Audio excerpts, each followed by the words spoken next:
Welcome back to Eat This Girl podcast with Lizzie and Allison. We're so grateful that you joined us after quite the break, but we are back and ready to dive into Hosea 9 and 10 where we left off. So if you want to grab your Bible, a journal, and a pen, we'll be right back.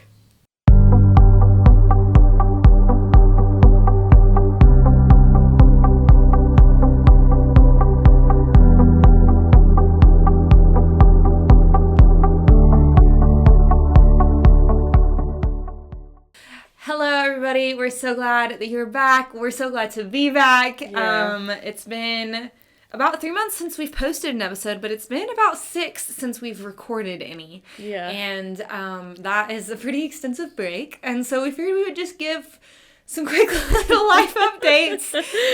Just let you know where we've been and what we've been doing, because it was an unintentional break, but for good reason. So First we'll address the obvious. If you're not watching on YouTube. If you're watching, you obviously know what is going on. But if you're not watching, I am pregnant. She is very pregnant at this point. Yes, about 8 months. We have like 6 weeks to go.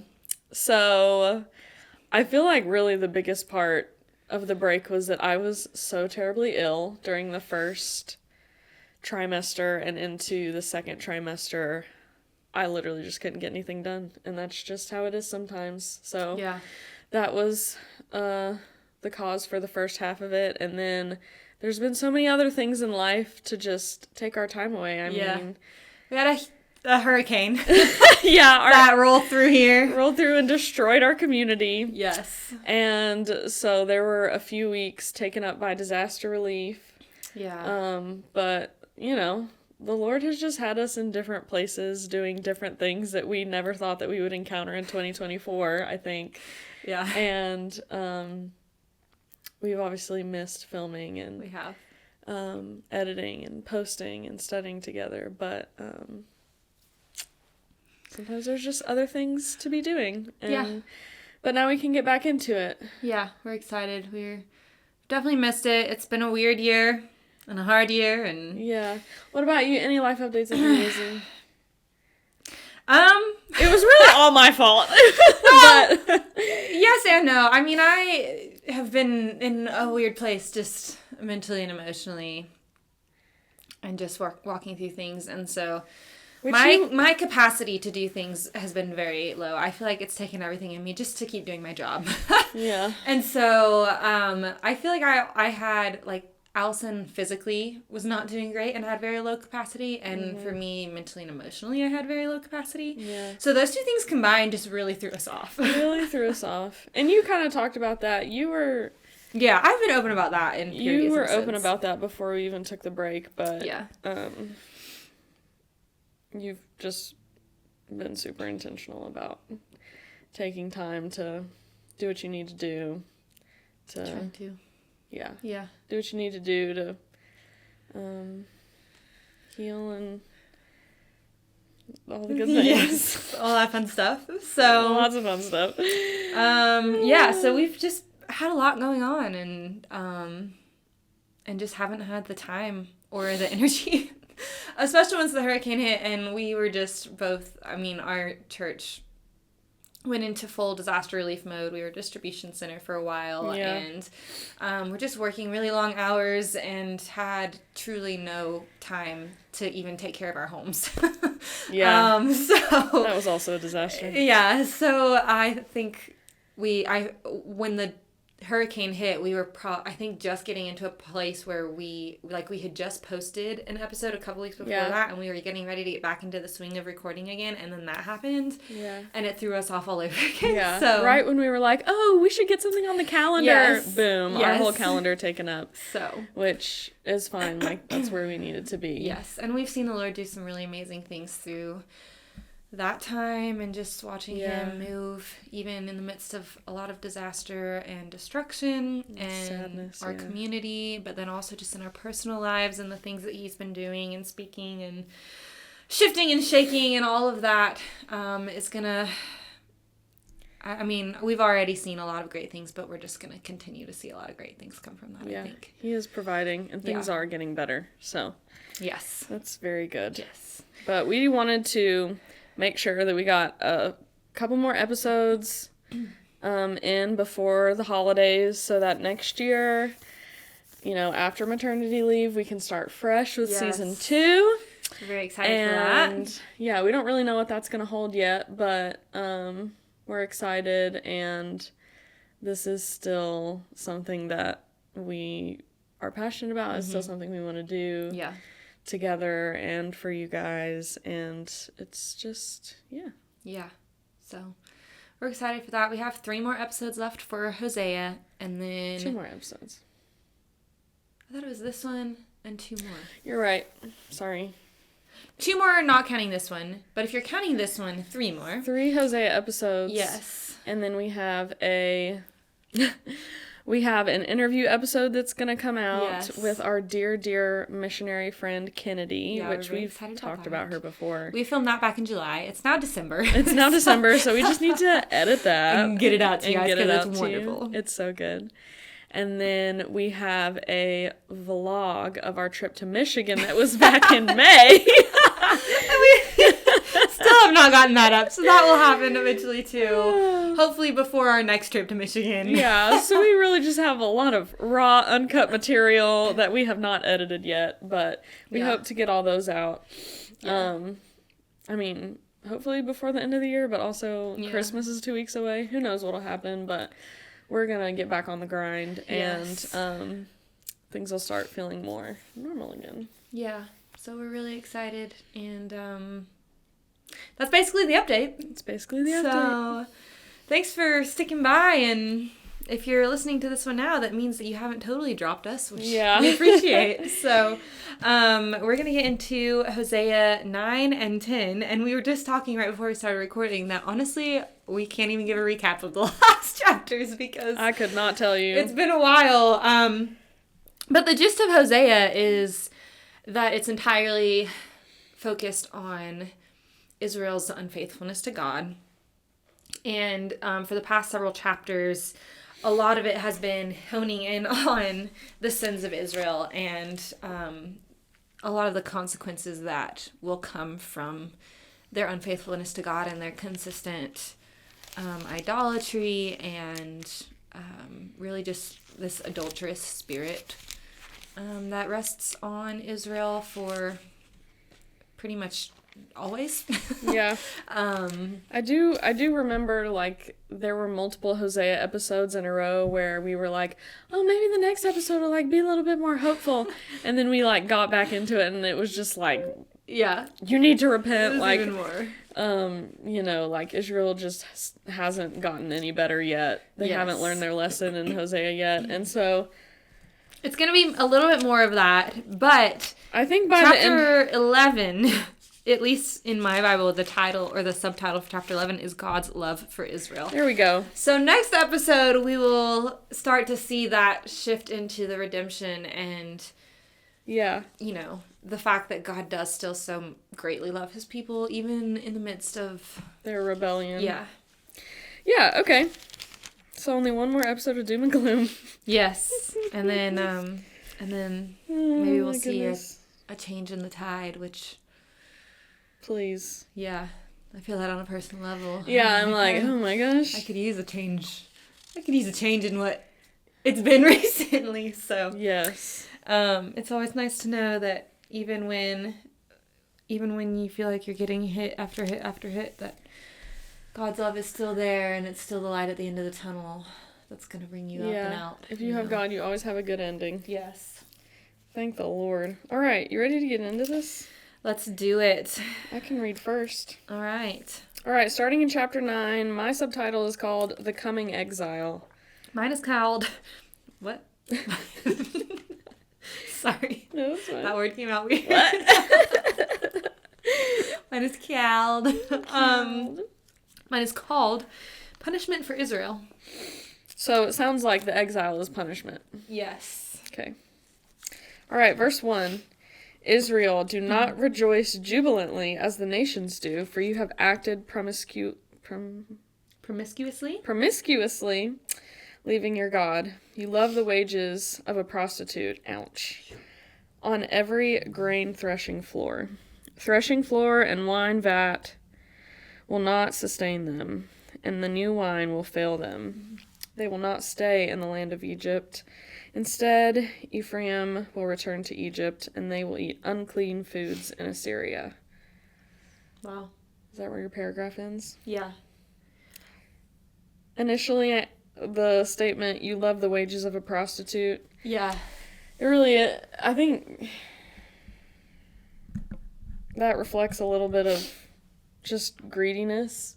Even when it doesn't have to do with money, like you can be greedy and not be greedy for money. Yeah. You can just be greedy for anything that you want more than God. Yeah. Truly. I also think about how it kind of insinuates this neglect, like this neglectful attitude towards the provision of God. Yeah. Because they love the wages of a prostitute more than, the provision of the Lord. Yeah. Which feels so icky. I know. Oh my gosh. Yeah. Also, in verse 2, where it says the new wine will fail them, I feel like that's such a different take on new wine than what you often hear about or read about in the Bible or you hear about in church, because new wine tends to be referred to as this thing that God is producing within you, and Yeah. it's like a good thing that he's bringing about new wine. Mm-hmm. And for it to say that the new wine will fail them, I think it reminds us that just because something is new and something is being newly and freshly produced doesn't mean that it's the thing that's going to sustain us or the thing that's from God. Mm. It's interesting that you saw it that way. I see it as, and the new wine will fail them. I see it as like God like offering this new wine and this new gift and this new, this kind of like start over for them. But they just don't take it. They just don't. They reject it type of thing. I didn't even think about it that way. I don't know. That's kind of how I read it the first time.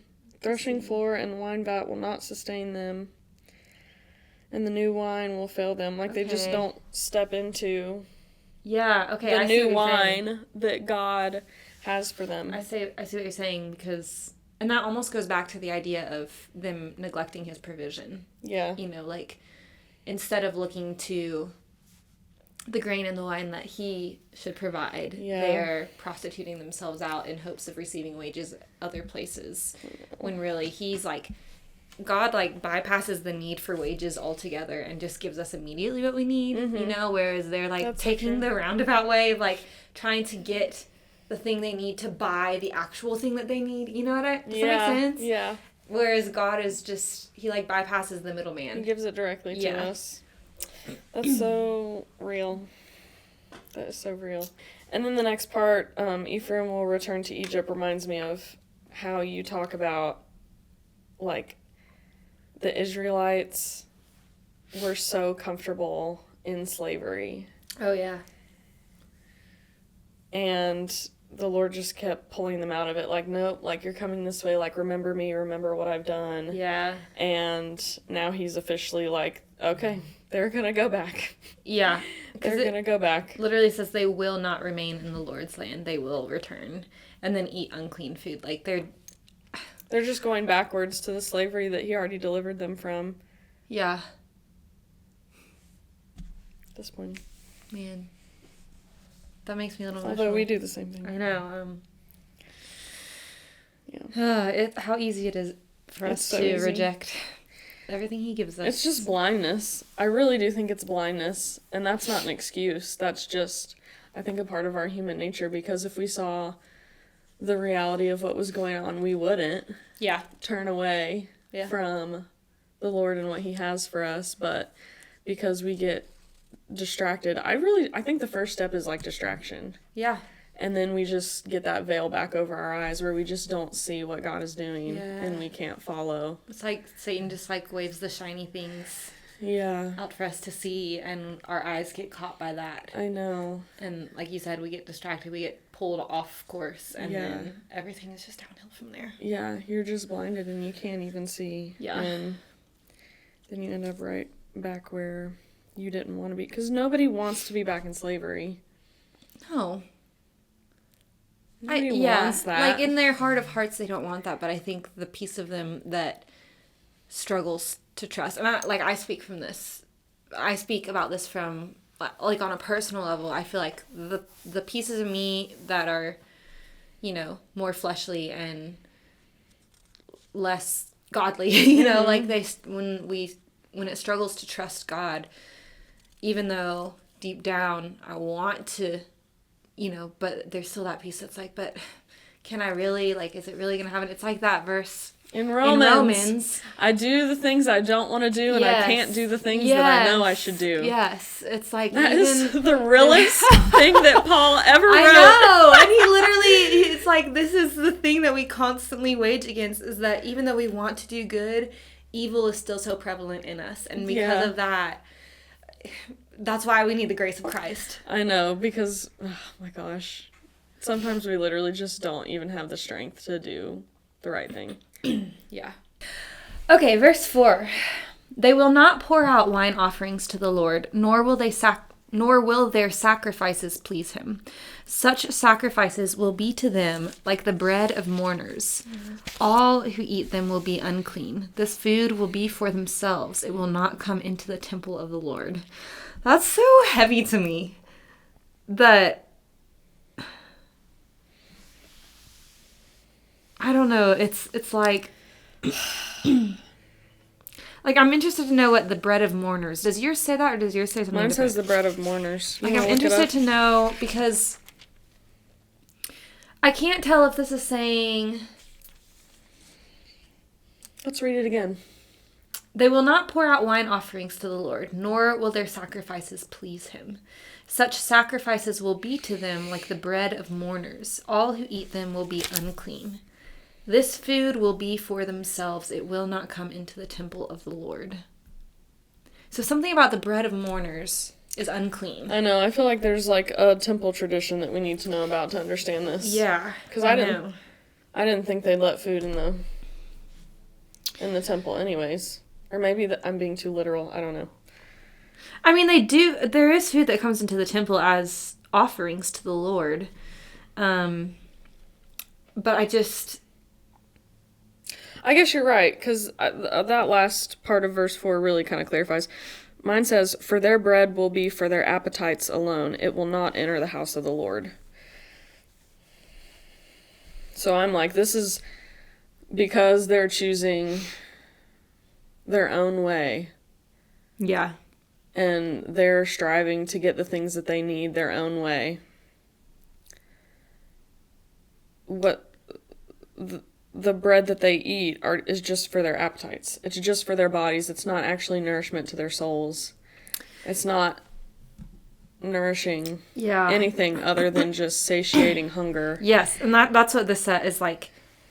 There's no food for sacrifice. It's only for survival. Like, the only thing that they get. And that brings such a deeper level to it, because we think about how there's that cliche saying don't just survive, thrive, or whatever that is. And to think that we often put ourselves in places where all we can do is just try to survive, because we are rejecting what the Lord has freely given us, and then what we should also give to him in return. And so we find ourselves in this place of just simple survival, and there's nothing more to life than that. I think about that. I think about seasons like that, and it stresses me out, because it's literally just all you can do is just barely scratch the itch. Just barely do what you need. Yeah. And you're just barely getting by. It's like charging your phone to 5%. Yeah. And that's it. And going... Just hoping you make it through the day. I'm so guilty of this. But on a metaphorical level, charging your phone to 5% and making it through the day, getting 5% more, and then making it through another day, getting 5% more, and then making... Yes. Never getting up to 100% charge. Yes. Because that is what it is. Yeah. When we rely on the Lord to guide us and give us what we need. We get 100% charged Yeah. all the time. But when we try to provide for ourselves, it's never enough. We barely get by. Yeah. And it feels like survival. Like, you're not really living life. You're not really enjoying anything. Ugh. I've definitely been there. I have been there too. I don't like it. I think that can put so much, like if the thought of people living in eternity in hell isn't enough for you to want to get them saved, I think that is even more, because a lot of times I think we think of salvation as our solution for eternity. Mm-hmm. But this is just further evidence that God actually wants to give us great things right now. Mm-hmm.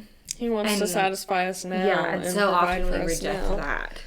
Yeah. And it's not like, yes, eternity is amazing and, that's the ultimate goal. Yeah. But we also have a life to live right now. I know, and this life feels long Yes. a lot of the time. I know, like, what's that saying? It's like the days are long, but the years are short. Yeah. Like, time does fly, but at the same time, It doesn't. it doesn't. Like, this life is really long, and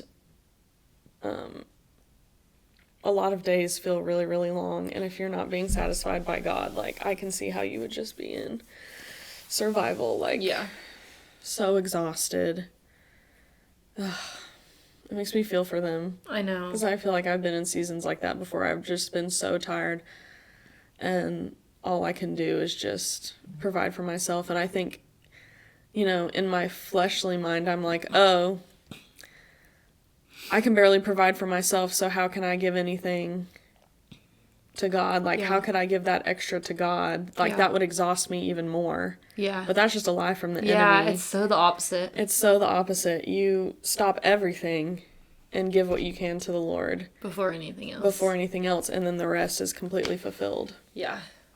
And it's just, It's just it's deception. And it's God's, crazy. The world's way is so contrary to God's way. I know. And so that's why we struggle with those concepts so much, because our worldly minds are like, that's not how it works. Like, if I'm giving up something, that's less that I have. Yeah.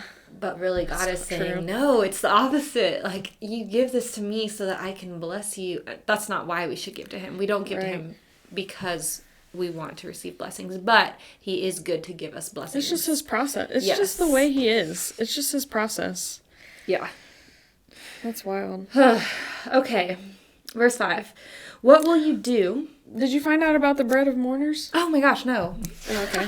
I was just looking at that verse as a whole, and I really want to know what that means. Also, if I make any weird movements, it's because she's, like, up in my ribs right now. Rib, and it takes me by surprise sometimes. I can't really control it. Okay, the bread of mourners. In the Bible, the phrase means that sacrifices will be in vain because the Lord will reject them. The sacrifices will be like food eaten at funerals and will only satisfy hunger. In Judaism, a meal of condolence called Sudat Havra, I'm probably saying that wrong, is served to mourners in the house of mourning after returning from the cemetery. The community often provides this meal to ease the stress of the family. In American Jewish communities, bagels with schmears are commonly served. Yum. I don't know what schmears are, but I'm like, a schmear of cream cheese? I know. You just smear some cream cheese on there? Let's see. This is a powerful metaphor, as the bread of mourners was a staple food eaten during times of grief and mourning. By likening their sacrifices to this bread, Hosea is emphasizing the sorrow and desolation that will come upon the people as a result of their disobedience. You know what I wish? I wish I had more Jewish friends. Me too. I had a great Jewish friend growing up. She was awesome. I learned so much from her. I got to go to her, it's either a bat mitzvah or a bar mitzvah, depending on if you're a boy or a girl, but I can't remember which goes to which. But I got to go to that celebration and hear her read Hebrew for like an hour, and it was so cool. But I'm just like, how cool would it be if we had a Jewish friend sitting here with us right now? They probably would have been able to tell us what that meant. I know. I was talking to... Just when it comes to tradition and history and stuff, that, like, you know. Yeah. It's so important. I was We talking just to don't Jenny the other day. see that culture. And we miss, because we are not Jewish, and we don't understand their culture, we don't understand their background. And most of the time, as the prideful Americans that we are, we don't take the time to understand it because we think that everything should be within our context. Yeah. That's not actually how it works. And so because of that, we miss, I would say, like a good at least 80% of context within the Bible and the things that are being said because we don't have that understanding. Yeah, I totally agree. That's just wild to me how much we miss. Totally agree. I love it so much. Okay, verse 5. What will you do on the day of your appointed festivals, on the feast days of the Lord? Even if they escape from destruction, Egypt will gather them, and Memphis will bury them. Their treasures of silver will be taken over by briars, and thorns will overrun their tents. The days of punishment are coming. The days of reckoning are at hand. Let Israel know this. Because your sins are so many and your hostility so great, the prophet is considered a fool, the inspired person a maniac. Verse 8. The prophet, along with my God, is the watchman over Ephraim. Yet snares await him on all his paths, and hostility in the house of his God. They have sunk deep into corruption, as in the days of Gibeah. God will remember their wickedness and punish them for their sins. So verses 5 through 9, but especially 7 through 9, are intense. Yeah. My first question is, what'd you start? You started at verse 5? Mm-hmm. Memphis. Who is Memphis? I'm going to look that up. I also think, like, right before it talks about Memphis, it says, even if they escaped from destruction, Egypt will gather them. So even if they escape the destruction of the Lord, they're going to be in slavery to Egypt again. You know? There's nothing that they can do. Ew, that sounds literally terrible. Like, there's no way for them to escape. Thank the Lord for Jesus. I'm like, I read stuff like this, and I'm like, if Jesus didn't reconcile us to the Father, like, he would still think about us like this. I know. And that stresses me out. What is Memphis? Memphis. I'm like, is it a false god? Is it... Memphis is a city in ancient Egypt that symbolizes the consequences of the people's sins. Okay. So their sins will bury them. It served as the capital of Lower Egypt during much of Egypt's history. It was a famous Egyptian burial site. God's people would die and would be buried there in Memphis because of their disobedience to him. Great. The picture seems to be that Egypt will collect them, then Memphis will bury them as they die. Great. Oof. The visuals. I know. It's wild. I know. It's crazy. Verse 7, it really, I feel like, starts to get even more intense. It just talks about the punishment and the reckoning that's coming. I think it's really interesting that it talks about the prophet being a fool, the inspired person a maniac. Like, those are people who God is speaking directly to on behalf of his people. Yeah. And because of their sins and their destruction and their disobedience, they have now looked at those inspired people, the prophets, as fools and have disregarded them. Do you think that I'm going to take you one step deeper. Do you think that okay, do you think it's saying that they, because of their sin and iniquity, they see the prophet as a fool and the inspired man as insane? Or do you think that because everybody is so corrupt, the prophet is literally a fool? Like, the prophet's not, like, prophets are... I don't know, because it says, and the inspired people are insane. It says the prophet is considered a fool. Oh, okay. Mine says the prophet is a fool. Okay. So I'm like, does it mean that this is how people are perceiving them? Or are the are the people that should be hearing from God just not hearing from God anymore? I feel like it could go both ways. Yeah. I mean, obviously there are some who aren't truly fools because Hosea is being given this message as a prophet, you know, but There's got to be others. I think in large part it's about the disregard for God's word and what he's speaking through the prophets. Yeah. But I do think there's merit in what you're saying because it's so easy for false prophets to emerge. It's so, you know what I mean? Like, yes, exactly. That's kind of what I was thinking. And that makes me relate it so much to the time that we live in. Because I'm like, and I'm guilty of this. I hear certain like self-proclaimed prophets on social media and I'm like, you're wild. really? You know? Yeah. But are they actually wild or is it my own... I don't know. Yeah, I know you what know you what mean. I mean? I'm like, which the goal is just to not have a critical spirit at all because you never know what the Lord is doing in somebody's life. That's the goal.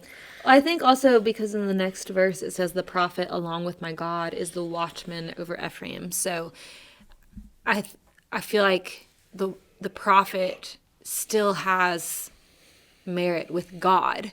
Yeah. It's with the people that the prophets have lost their, like the people have disregarded the prophets, not God. Yeah. You know what I mean? Yep. Mine says, Ephraim's watchman is with my God, yet the prophet encounters a bird trap on all of his pathways. Yeah, that's what snares await him on all his paths and hostility in the house of his God. It's like, to me, that means that even though he is the watchman on God's behalf, Yeah. because the people are so sinful, he's constantly hitting like roadblock after roadblock after roadblock when he's trying to direct them and guide them and help them, you know? Oh my. And I wonder, like, I think about that when I think about, like, church leaders, when, you know, the church's job, especially the leadership of the church, is to disciple people, to hold them accountable for their sins, to do all of that.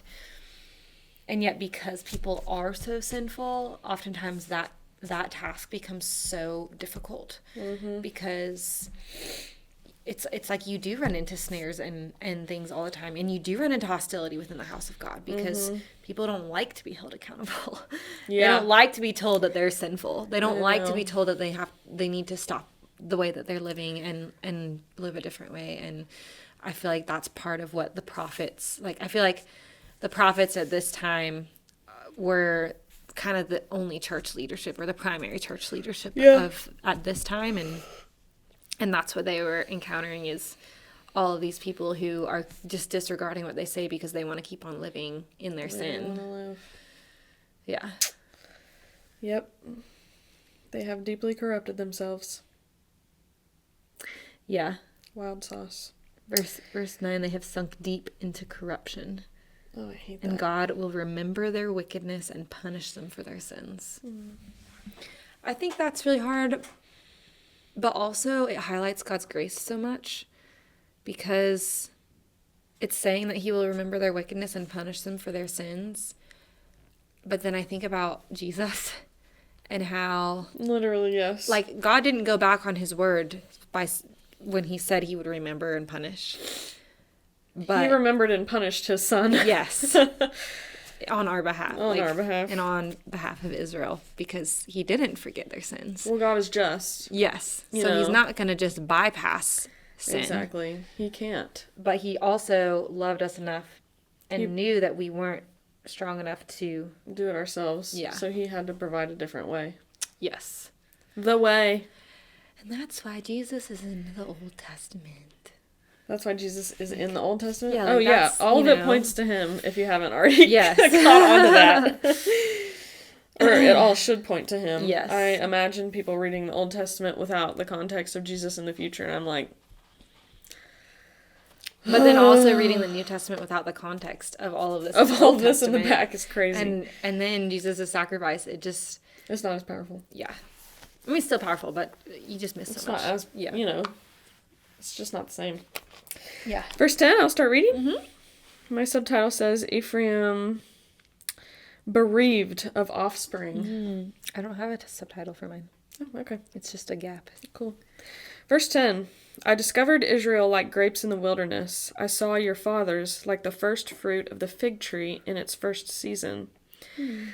But they went to, oh gosh, Baal Baal, Peor? Peor. Sounds French. It does. Baal, Peor consecrated themselves to shame with a capital S. Does it have that in yours? Mine says, they consecrated themselves to that shameful idol. Oh my gosh, mine says shame with a capital S. Really? Yes. Wow. And the little footnote says Baal. Okay. So, and became abhorrent, like the thing they loved. Ephraim's glory will fly away like a bird. No birth, no pregnancy, no conception. Even if they raise children, I will bereave them of each one. Yes, woe to them when I depart from them. I have seen Ephraim like Tyre, planted in a meadow, so Ephraim will bring out his children to the executioner. Oh no. I hate that. That's like, this is the exact same feeling I got. I don't remember where we were in scripture, but I know that it was a episode and it was relating God to the butcher. Yes. And we were just like, ugh. Oh my gosh. That is so intense. I know. Verse 14, we can come back. Let me finish this. Give them, Lord. What should you give? Give them a womb that miscarries and breasts that are dry. This is, I literally hate this. This is hard to read for me. It's hard for me to read too. I know. All their evil appears at Gilgal. For there I began to hate them.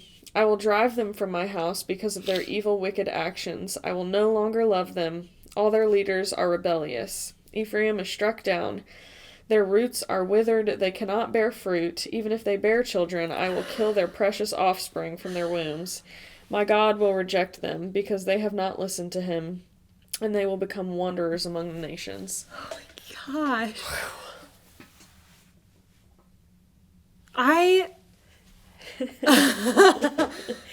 I'm just like, I feel like I have no words. I really don't, and I feel like someone could speak to this better than we could. Okay. I feel like non-believers read this and see scripture like this. Yeah. And that's why they think that we are brainwashed. And that God is just... Because we read this and we don't really... And we're just like, no, God is loving. Yeah. Yeah. They think we're crazy. It makes sense. Yeah, we understand. We understand. But at the same time... I'm not going to say that. I just really don't even know what to say. Okay, listen. Here, I'm gonna latch onto this because the first thing that I notice about these verses, starting verse 10, is that God is saying that when I found Israel, it was like finding grapes in the desert. It was the first. They were the best fruit. thing ever. It was like, I imagine if you've been wandering in a desert with nothing and you see these ripe, amazing grapes. Yeah, you are just overcome with relief and just love and hope, and that's how God felt about the Israelites when he saw them. It was just this sense of awe and love and grace, and for him to go from that to saying, I hated them. And I'm gonna execute their children. Yes. And I saw a post on Instagram the other day, and it was talking about this common phrase that you can hear in the church that says that God hates the sin but loves the sinner. Yeah. I'm gonna look something up while you're... And this post was saying that statement is actually inaccurate because there are so many scriptures where God actually says that he hates the sinners. He hates the one who lives in wickedness. And this is another example of that, where verse 15, it says, because of all their wickedness in Gilgal, I hated them there. Because of their sinful deeds, I will drive them out of my house. I will no longer love them. And that, it makes you wonder how, and then it goes back to that question of, when non-believers read this, And they're like, how can you say your God is loving when he literally says he hates them? You know? Yep.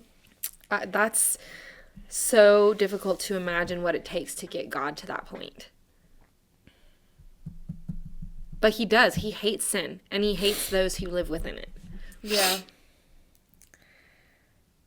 Yeah. I feel like I just need some help. I'm going to look up love in that. Commentary. Love and hate in that, because there are so many different types of, what am I trying to say? In the Hebrew language, there are so many different versions of love and so many different versions of hate. Mm-hmm. Versus in the English language, we just have the, you know, and the so two.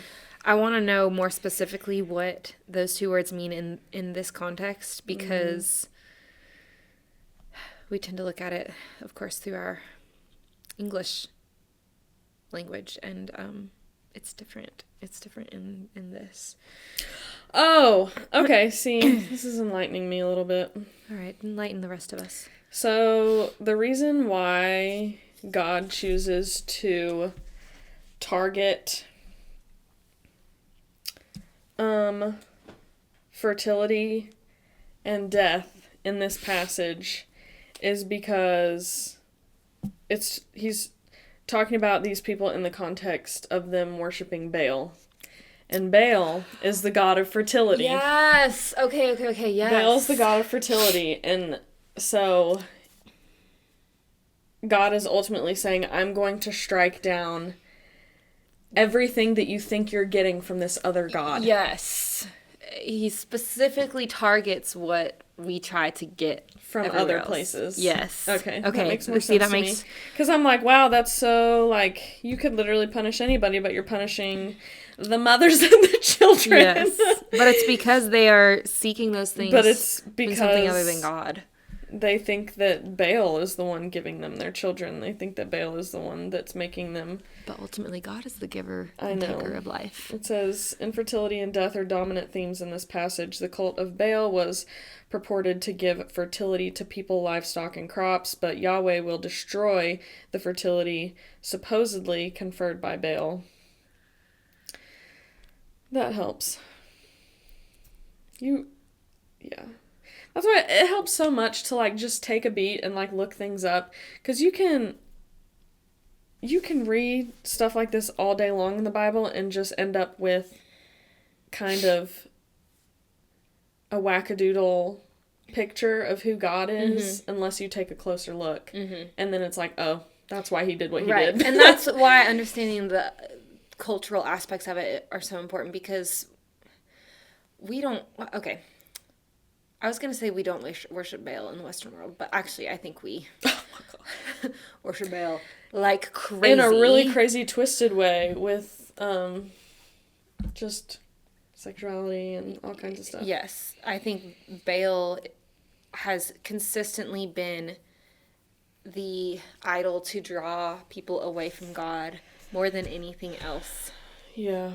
Throughout all of history. Mm-hmm. But we don't call him by name in the Western world. Right. And so because of that, we don't realize, like, what he actually does. But Baal is also, I want to say, the god of, like, what is it? I don't know, but something about fear and, Well, I remember, don't you remember, at Arise Shine, you went 2 years ago, right? Or was this our first year together? No, I went 2 years ago. 2 years ago at Arise Shine, Pastor Lee Cummings did a message on Baal and how do you remember what I'm talking about? I think so. And he went through and described all the things that Baal was responsible for in the Old Testament, and how we are actually just still worshiping him today. Yes. And just, like, not by name. Just not by name, and, like, compared. And fertility was one of them. Yes. Economics was another one. Yes. Okay. Like, he went into the whole thing. It's super good, and it's on YouTube if you want to watch it. So one of the meanings for... Okay, yes. The other thing is food. Because he's the Lord of rain. Yes, and weather. He brings the thing that allows our crops to grow. So many things about provision and the things that we want and need in life. But the name of Baal means Lord or owner. So it literally, instead of like, it just brings a whole new level of the meaning to Lord of Lords. Yeah. Because the one God that all of the world, for all of history, has continually pulled away from the one true God in order to follow. Yeah. His name means Lord. And when Christ says, I am the Lord of Lords. He's like, no, I I'm am the Lord over Baal. all Yes. the other things that you think are Lord. Yes. Yeah. Anyways, Baal's a whole thing. I think it would be so interesting to do a whole episode just diving into Baal, because truly that would be awesome. Baal has consumed our Western culture in a way that is just mind-blowing if you really dive into it. We don't even see it. I had another little note that I know you were looking up the different types of hate and love.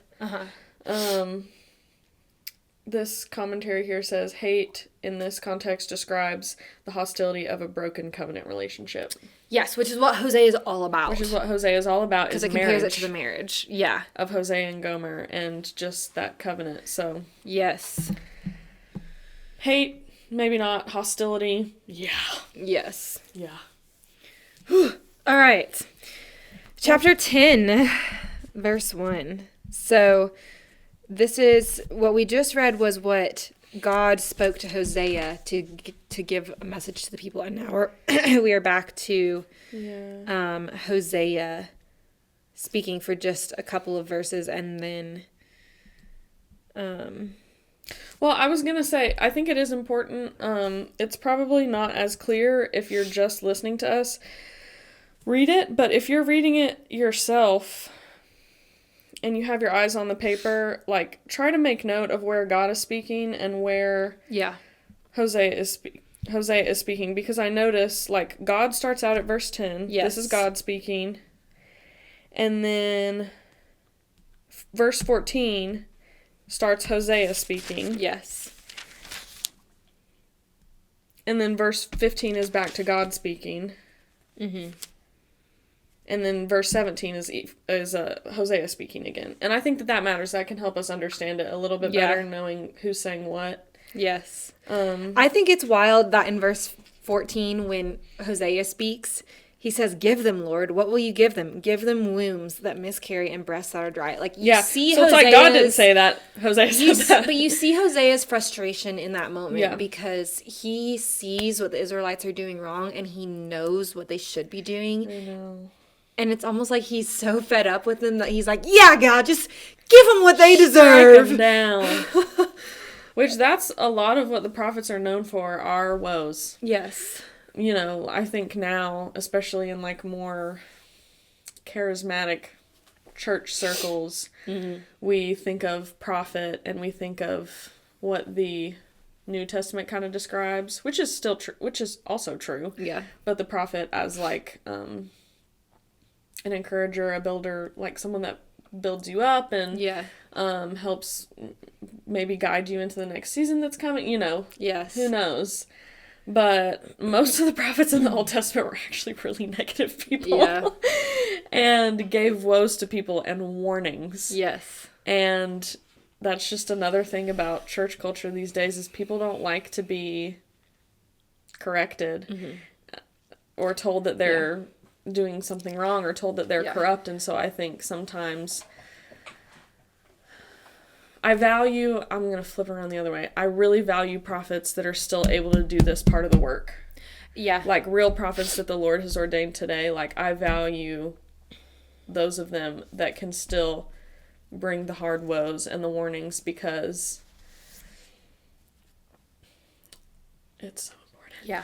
And I think that to bring us out of deception, it's so important to have that. I might be incorrect on this, so don't take my word for it, but I think that is one of the defining pieces when you're looking at the difference between someone who's just operating in the gift of prophecy and someone who holds the office of prophet. Yeah, you're right.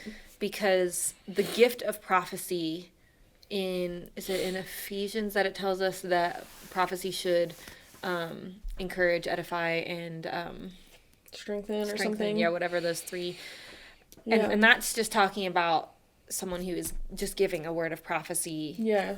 Operating out of that You're right. gift. It's like situational. It's right. not... The office of prophet is a mantle. Yeah. That someone wears, and it's not... They are that all the time. Yes, it's not just that you're praying over someone and the you Lord get a just word, gives yeah. you a word of prophecy for them. It is something that you are... you're living out of. You know, it's the office that God has placed you in, and I think that's when they are given the authority to have words like this, where it's warnings and things like that. Yeah, you're right. And that might not be 100% accurate. I would love to talk to like Todd Brenneman and some other people who I think it's super accurate. Yeah. And I think where people can get mixed up is they get into ministry and they realize like, oh, I've gotten a few prophetic words for people. That means I'm a prophet. And that's not necessarily true. Yeah. And then you are the self-proclaimed prophet. And that's when... And when you self-proclaim that you're a prophet and then you say things, people think that they should be able to trust you. Yeah. And when really, it just gets so mixed up. Anyways. Yeah. That's where it gets a little wonky. All right, chapter 10. Israel was a spreading vine. He brought forth fruit for himself. As his fruit increased, he built more altars. As his land prospered, he adorned his sacred stones. Their heart is deceitful, and now they must bear their guilt. The Lord will demolish their altars and destroy their sacred stones. Then they will say, "We have no king because we did not revere the Lord. But even if we had a king, what could he do for us?" They make many promises, take false oaths, and make agreements. Therefore, lawsuits spring up, like poisonous weeds in a plowed field. The people who live in Samaria fear for the calf idol of Beth-aven, which Beth-aven means house of wickedness. I have that footnote. It says, Beth-aven means house of wickedness, a derogatory name for Bethel, which means house of God. There was a earlier thing that we did on that. I remember that now. Its people will mourn over it, and so will its idolatrous priests, those who had rejoiced over its splendor, because it is taken from them into exile. It will be carried to Assyria as tribute for the great king. Ephraim will be disgraced. Israel will be ashamed of its foreign alliances. You have any notes on that so far? It's kind of more of the same, that Israel has built up its own idols and altars, and God is going to tear them down. I have the second part of verse 2 underlined from some other time that I was reading this, but I didn't make a note like why I do that all the underlined time. it. And I'm like, I wonder what I was thinking. Yeah. I don't know. Okay, verse 7. Samaria's king will be destroyed, swept away like a twig on the surface of the waters. The high places of wickedness will be destroyed. It is the sin of Israel. Thorns and thistles will grow up and cover their altars. Then they will say to the mountains, "Cover us," and to the hills, "Fall on us." I just had this thought when I was reading the thorns and thistles, and then in the last chapter, it had mentioned something about briars and thorns as well. And I was thinking about how, you're mentioning that God will remember their wickedness and punish them for their sins, but that comes ultimately through Christ and him taking on our punishment, and how he literally wore the crown of thorns, and all of this imagery of briars and thorns coming up and covering, the things of Israel because they had sinned, and God, it's just another intricate way that Christ took on our sins, Gosh. And it's the same way when you read about in Genesis when God was doling out the consequences of sin, and, he caused the briars to grow up on earth because of the sin. Yeah. And, just little things like that I really love to make note of, because it's really specific details that I feel like God made sure to include to cause us to call back to those things and be like, oh, he is making sure that every single little piece every little base was covered. Yeah. That's so good. Is the light in your eyes? Are you okay? It's good, as long as I stay... Do you want to scoot your chair that way?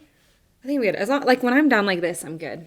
Okay. It's only if you, like, just don't move too far that way. And then you'll... Oh, yeah. Perfect. Awesome. Are you comfortable over there? Yeah. Okay. So, yeah. That was just a little note that I had. Mm-hmm. I love the imagery of saying that Samaria's king will be destroyed and swept away like a twig on the surface of the waters. Because how simple is it for waters to just brush away a twig? It's just like, Well, we definitely whatever. learned that recently. Oh my gosh, With yes. I mean, you The guys wouldn't flooding. believe. I'm sure, depending on who you are and where you are, maybe you saw stuff on the news or whatever of what the floodwaters did in Asheville. And just Western really North Carolina just as a Western whole, North Carolina like, in general. entire towns gone. Gone. But what is mind-blowing to me is anywhere there was like a river that flooded, the trees and the grass on the banks of the rivers are all like permanently bent. Yeah. Like they used to, like, here's the bank of the river and here are all the trees, you know. They're like permanently bent like this now. It's wild. Because of how heavy and how forceful the water was overflowing and rushing over all of the vegetation. Think about what waters can do to fully grown trees and then put it in the context of a twig. Yeah. I mean, that's how just easy it is. flick of the wrist, you know. Flick of the wrist, yeah. You're right. Thorns and thistles will grow up and cover their altars. Then they will say to the mountains, cover us, and to the hills, fall on us. Another place that they're just looking for safety, but they're not going to get it. Yeah. And that's, there's that scripture, is it in Psalms, where it says, I look to the mountains, does my help come from the mountains? No, my help comes from the Lord. Yeah, that's good. And this is like a place where they're literally looking to the mountains and asking the mountains for help. And yet they're still missing the mark of not looking to the Lord. Mm-hmm. Okay, you want to start at verse 9? Sure. I have a subtitle, Israel's defeat because of sin. I don't have a subtitle. You have more subtitles than I do. Oh, I know. All right, verse 9. Israel, you have sinned since the days of Gibeah. Yeah. I don't know if it's Gibeah or Gibeah. Gibeah. One of them. They have taken their stand there. Will not war against the unjust overtake them in Gibeah? I will discipline them at my discretion. Nations will be gathered against them to put them in bondage for their double iniquity. Ephraim is a well-trained calf that loves to thresh, but I will place a yoke on her fine neck. I will harness Ephraim. Judah will plow, Jacob will do the final plowing. Sow righteousness for yourselves and reap faithful love. Break up your unplowed ground. It is time to seek the Lord until he comes and sends righteousness on you like the rain. I have verse 12 underlined because I think that was just so beautiful. Yes. It's like, you can still, like, make the right choice. Yes. Like, You can turn back to him at any moment. yeah, it's like, sow righteousness for yourself because Yeah. the Lord is going to he's going to do this. Like, so good. Yes.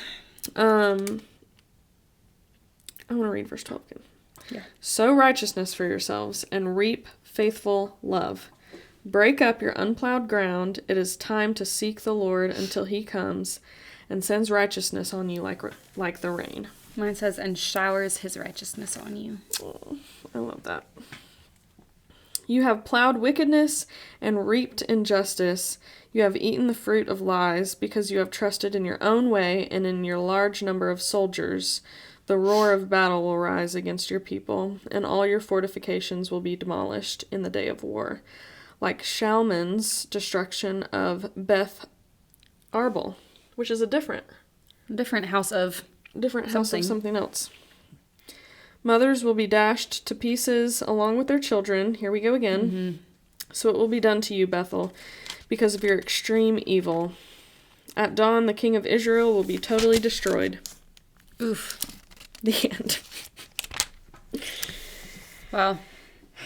I do think that verse 12 and then going into 13, you know, it talks about him showering his righteousness, but then in verse 13 it says, but you have planted wickedness. Yeah. And you have reaped evil. Like, so instead of sowing in righteousness, they've sowed in all of this wickedness. And because of that, they don't get to reap this unfailing love and goodness that the Lord wants to give to them. Yeah. And depended on their own strength and Oh, and eating the fruit of deception. It's right back to Eden. Like, they are still doing the same thing that Adam Fruit and of Eve lies, did, yeah. you know? Like, we just don't ever change, do we? We don't ever change. When I was reading this, I thought of how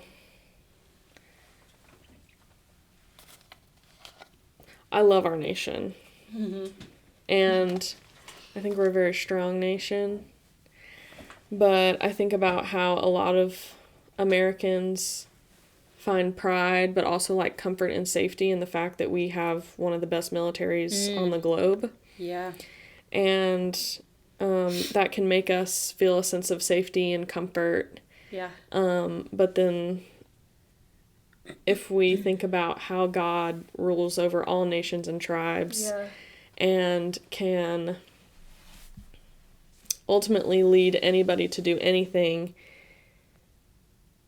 we're really not as safe and comfortable as we think, even though we have the best military, yeah, because you have trust in your own way and in your large number of soldiers. I'm just like, we can't even trust in that. Like, we have to trust in the Lord, because he could make another nation rise up against us like that, just because he won't, with a snap of a finger, he could do that. It doesn't matter how prepared or how strong we are. Yeah. Like, his will is going to be the way. There is such fault in just like the American belief system or whatever. Nationalism, type of stuff. Because we do have all, and we're very much like Israel in that way, that we tend to rely so much on our own strength and all of the freedoms we have and all of the opportunity that we have, and which all these this are and all blessings. That. Yes, they're such blessings. They're gifts, but that doesn't mean that we can't start to find comfort in them and idolize them. Yes, that's not what we're meant to worship. Like, the Lord has blessed us with these things and given us these things. But just like the Israelites, if we start to put our hope and our trust in that and the things that he's given us rather than in who he is, it ain't gonna be pretty for us in the end, you know? I know. It's a rude awakening. We need to always expect, like, I don't know, I think the worst thing is to, like, think you're safe and then realize you're not safe anymore. Yeah. And so, ultimately, like, putting your trust in God is, like, the best way to go. Yeah, for sure. Because that's the only way you're safe. For sure. That's good. Okay. Love it. That was Hosea 9 and 10. Yeah. We'd love to hear what you think. Did you have anything else that you can think of about that? No, I'm ready to get into God's love for Israel in chapter 11. God's love for Israel, chapter 11. So if you want a little peace and love and happiness and rainbows and unicorns, come back for our next episode. We would love to have you guys. If you had any comments or thoughts about these two chapters in Hosea, we'd love to see your comments, your thoughts. You can pop them below. Yeah. And we're just glad to be back. Yeah, and we'll see you in the next one for chapters 11 and 12. Yay. Bye. Bye.